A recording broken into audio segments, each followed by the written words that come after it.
Mabuhay. Mabuhay. I bring to you love and warm Je vous smiles from transmets the wonderful l'amour saints of the Philippines. et les sourires chaleureux des merveilleux membres des Philippines. Cette année, cela fait 60 ans que les premiers missionnaires sont arrivés aux îles des Philippines. Aujourd'hui, il s'y trouve 23 missions et plus de 800 000 membres de l'Église répartis en 123 pieux. Il y a actuellement 7 temples en opération, en cours de construction ou annoncés. C'est véritablement un miracle. Nous sommes témoins de l'accomplissement de la prophétie qui se trouve dans 2 Néphi 10, 21. Grandes sont les promesses du Seigneur à ceux qui sont dans les îles de la mer. Ce miracle est aussi l'accomplissement de la prophétie donnée lors d'une prière par Gordon B. Hinckley à Manille en 1961. Dans cette prière, Frère Hinckley a déclaré « Nous invoquons tes bénédictions sur les habitants de ce pays, qu'ils soient amicaux, hospitaliers, bienveillants et courtois envers ceux qui viendront ici, et que de nombreux, oui Seigneur, nous prions qu'il y ait de très nombreux milliers qui reçoivent ce message et s'en trouvent bénis. Puisses-tu les bénir, afin qu'ils aient l'esprit réceptif, le cœur compréhensif, la foi de recevoir les principes de l'Évangile et le courage de les vivre. Au-delà des très nombreux milliers de saints des derniers jours fidèles, le miracle de l'Évangile a apporté des changements positifs au pays et à ses habitants. J'en suis un témoin vivant. J'avais 6 ans lorsque mes parents sont devenus membres de l'Église dans l'île de Mindanao, au sud. À cette époque-là, il n'y avait qu'une mission dans tout le pays et aucun pieux. Je suis éternellement reconnaissant du courage et de l'engagement de mes parents à suivre le Sauveur. Je les honore, ainsi que tous les pionniers de l'Église aux Philippines. Ils ont préparé la voie pour que les générations suivantes soient bénies. Le roi Benjamin a dit dans le livre de Mormon, « Je désirerais que vous méditiez sur l'état béni et bienheureux de ceux qui gardent les commandements de Dieu. Car voici, ils sont bénis en tout, tant dans le temporel que dans le spirituel. » À mesure que nous obéissons aux principes et aux ordonnances de l'Évangile, nous sommes bénis, changés et convertis pour devenir plus semblables à Jésus-Christ. C'est ainsi que l'Évangile a changé et a béni les saints des Philippines, ma famille comprise. L'Évangile est vraiment le chemin vers une vie plus heureuse et plus abondante. Le premier principe de l'Évangile est la foi au Seigneur Jésus-Christ. De nombreux Philippiens croient en Dieu naturellement. Il nous est facile de faire confiance à Jésus-Christ et de savoir que nous recevrons des réponses à nos prières. La famille Obedoza en est un magnifique exemple. Frère Obedoza était mon président de branche lorsque j'étais jeune homme.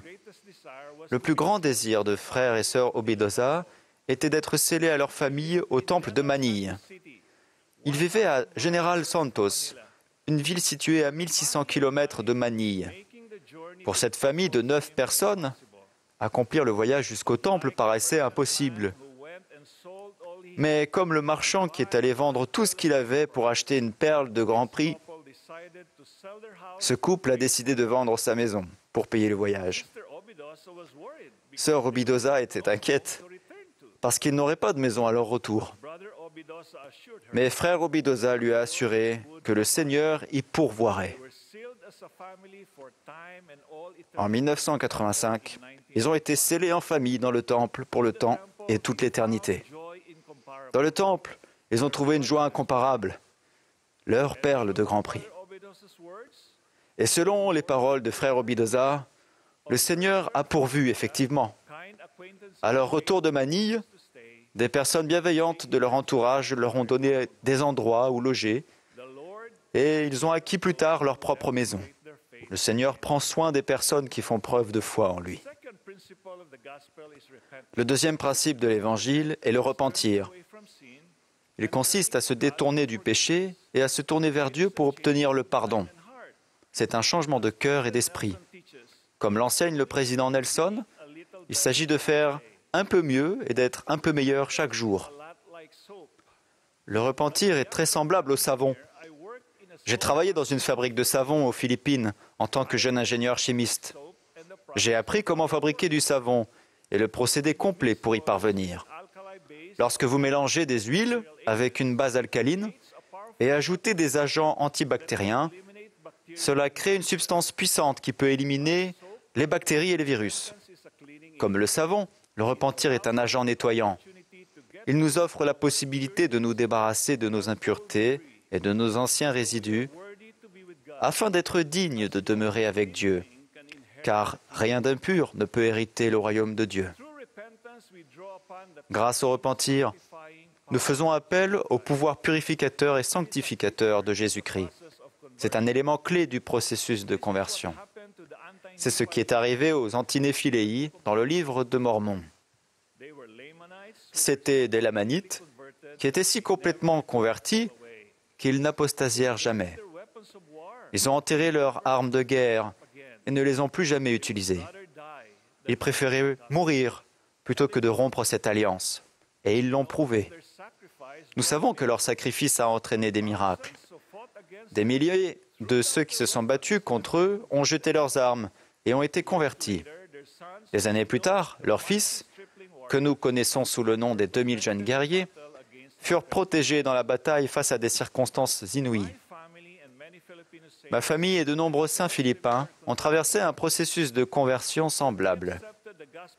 Lorsque nous avons accepté l'évangile de Jésus-Christ et que nous sommes devenus membres de l'Église, nous avons changé nos habitudes et notre culture pour nous conformer à l'Évangile. Nous avons dû abandonner des traditions qui étaient mauvaises. J'ai vu cela chez mon père quand on lui a enseigné l'Évangile et qu'il s'est repenti. C'était un gros fumeur, mais il a jeté ses cigarettes et n'en a plus jamais touché une. Grâce à cette décision de changer, 4 générations après lui ont été bénies.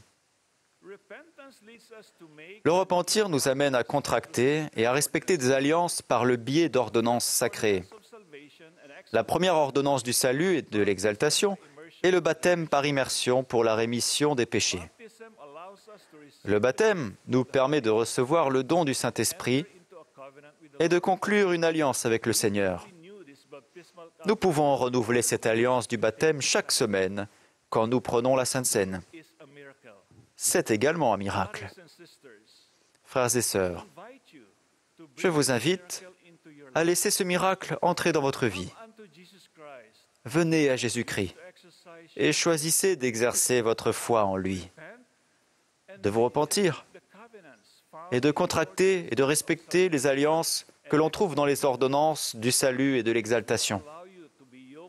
Cela vous permettra de prendre sur vous le joug du Christ et de recevoir le pouvoir et les bénédictions de la divinité.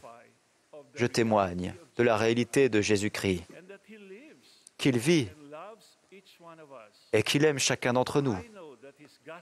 Je sais que son évangile peut nous apporter l'espérance, la paix et la joie, non seulement aujourd'hui, mais il bénira aussi une multitude d'autres personnes dans les générations à venir. C'est là la raison des beaux sourires chaleureux des saints philippins.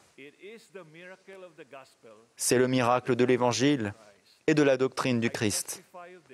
J'en témoigne au nom sacré de Jésus-Christ. Amen.